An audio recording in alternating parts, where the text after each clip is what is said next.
Hello everyone, I'm Clarence A. Tropicalce and this is a common monomial factor.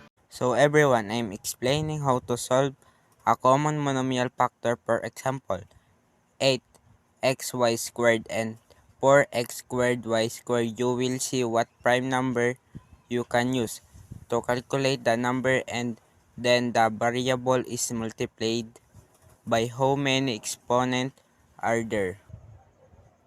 Let's see, xy squared is a 2 times 2 times 2 times times y, and the 4x squared y squared is 2 times 2 times 2 times x times y.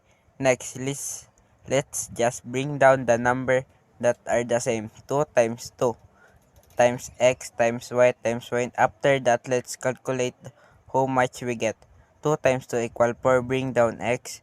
Next, add the 2y, and that is the way complete the common monomial factor.